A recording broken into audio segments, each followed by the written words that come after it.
Hello bachcho, let's read this question. Identify the correct statement.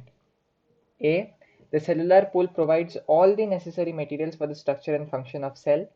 B. For the survival of a cell, steady state within the cell is necessary.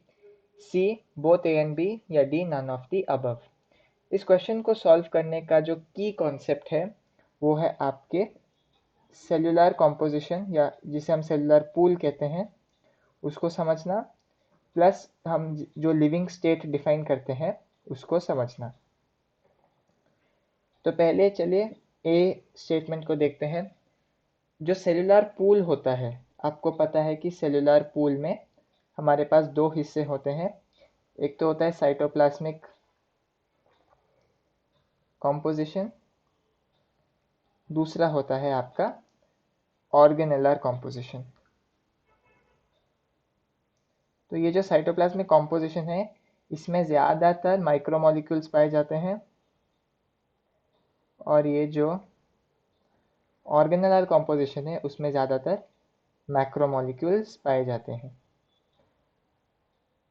अब जब cytoplasmic composition में हमें कुछ macromolecules की ज़रूरत पड़ती है तो ऑर्गेनेलर कॉम्पोजिशन उसके एग्जिट के लिए यहाँ से यहाँ मैक्रोमोलिक्यूल ट्रांसफ़र कर देता है और साइटोप्लाज्म से वो प्लाज्मा मेम्ब्रेन के थ्रू एक्सचेंज हो जाता है। Exchange of materials occurs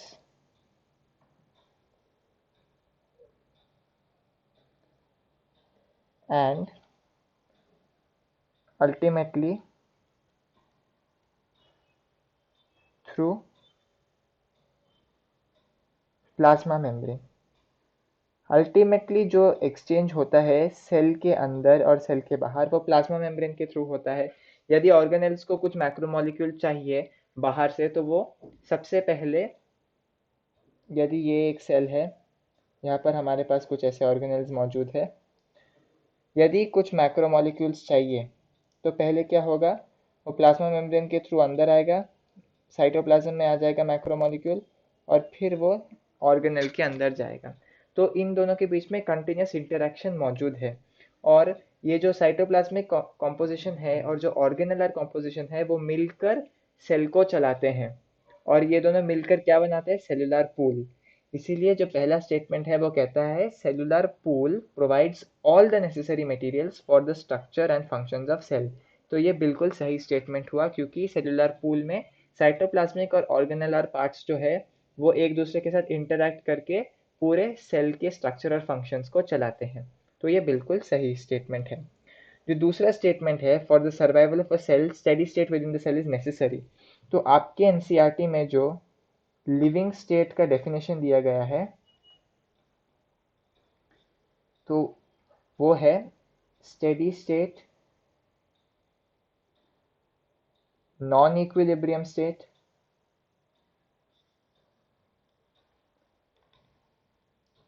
able to perform work।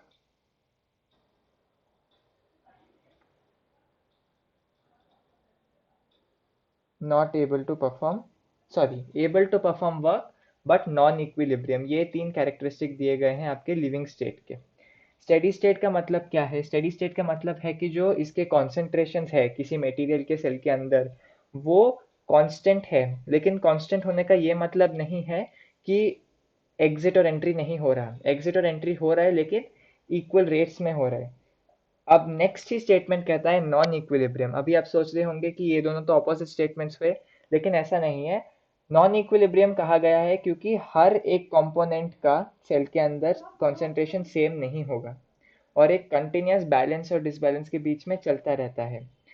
और आपको पता है कि जो इक्विलिब्रियम में बॉडीज होते हैं वो वर्क परफॉर्म नहीं कर सकते, इसीलिए इक्विलिब्रियम बॉडीज या फिर हम कह सकते हैं bodies at equilibrium can not perform work.